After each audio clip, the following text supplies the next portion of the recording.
تھے قتل کرنے کو حضرت عمر مگر اس وقت حضرت عمر فاروق ایمان نہ لائے تھے. کفار و مشرکین کی منظم میٹنگ ہوئی کہ محمد عربی صلی اللہ تعالیٰ علیہ وسلم کی گردن کون اڑائے گا. عمر اس وقت بھی بہادر تھے، عمر اس وقت بھی دلیر تھے، عمر اس وقت بھی بے باک تھے، عمر اس وقت بھی نڈر تھے. سب نے اپنے اپنے قدم کھینچ لیے. عمر نے کہا میں ان کی گردن اڑاؤں گا. عمر نے کہا میں ان کے سر کو تن سے جدا کروں گا. عمر نے کہا میں ان کی جان لوں گا. جس وقت عمر فاروق ایمان کی دولت سے سرفراز نہ تھے، شاید اس وقت ان کو یہ معلوم نہیں تھا کہ نور حق شمع الہی کو بجھا سکتا ہے کون. نور حق شمع الہی کو بجھا سکتا ہے کون.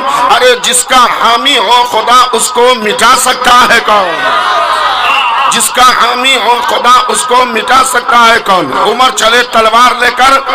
شعر کے انداز میں واقعہ سماعت کیجئے کہ عشق نبی نے دل کو میرے دل بنا دیا، محشر میں منہ دکھانے کے قابل بنا دیا.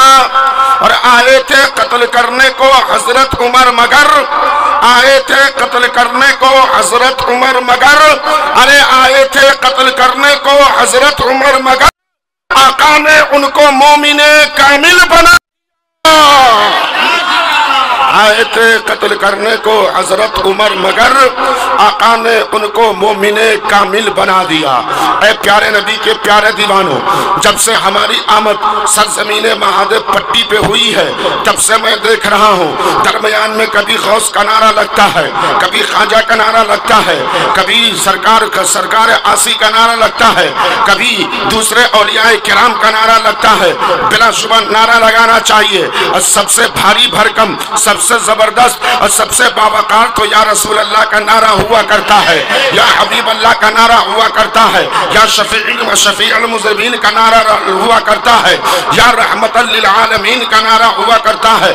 کیوں نہ ہو، یہ وہی نعرہ ہے یا رسول اللہ کا جو صدیق اکبر نے لگایا تھا، فاروق اعظم نے لگایا تھا، عثمان غنی نے لگایا تھا، مولا علی نے لگایا تھا. بات چلی تو میں آپ کو بتاتا چلوں، یا رسول اللہ کے نعرے کو سب سے پہلے صدیق نے کہا تھا یا رسول اللہ، عمر فاروق نے کہا یا رسول اللہ، عثمان غنی نے کہا یا رسول اللہ، مولا علی نے کہا یا رسول اللہ، حضرت طلحہ نے کہا یا رسول اللہ، زبیر نے کہا یا رسول اللہ، سعد و سعید نے کہا یا رسول اللہ، حضرت انس نے کہا یا رسول اللہ، ابو ہریرہ نے کہا یا رسول اللہ، عبیدہ ابن جراح نے کہا یا رسول اللہ. اب ذرا پیچھے پلٹ کر آؤ تو آپ کو کہنا پڑے گا امام اعظم نے کہا یا رسول اللہ، امام مالک نے کہا یا رسول اللہ، امام شافعی نے کہا یا رسول اللہ، امام احمد بن حنبل نے کہا یا رسول اللہ. اب ذرا اور پیچھے پلٹ کر آؤ تو آپ کو کہنا پڑے گا بغداد کی سرزمین پر غوث اعظم نے کہا یا رسول اللہ، اجمیر میں غریب نواز نے کہا یا رسول اللہ، کلیر میں صابر پیا کلیری نے کہا یا رسول اللہ، بریلی میں امام احمد رضا نے کہا یا رسول اللہ، دلی میں مہرولی کی سرزمین پر سرکار قطب الدین بختیار کاکی نے کہا یا رسول اللہ، کچوچا میں مخدوم سمنا نے کہا یا رسول اللہ، بغداد میں غوث اعظم نے کہا یا رسول اللہ، اور بہرائچ میں سیدنا سالار مسعود غازی نے کہا یا رسول اللہ. اس لیے ہم سنی مسلمان سینہ ٹھوک کر کہتے ہیں رسول اللہ کے نعرے سے ہم کو پیار ہے، یا رسول اللہ کے نعرے سے ہم کو پیار ہے. یہ نعرہ لگایا اس کا بیڑا پار.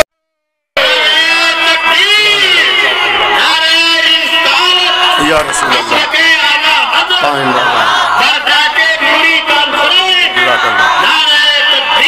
اللہ اکبر. اس لیے اے پیارے نبی صلی اللہ علیہ وسلم کے پیارے مسلمانوں، ہر انسان کو یا رسول اللہ کے نعرے سے پیار ہے. سنی مسلمان کو یا رسول اللہ کے نعرے سے پیار ہے.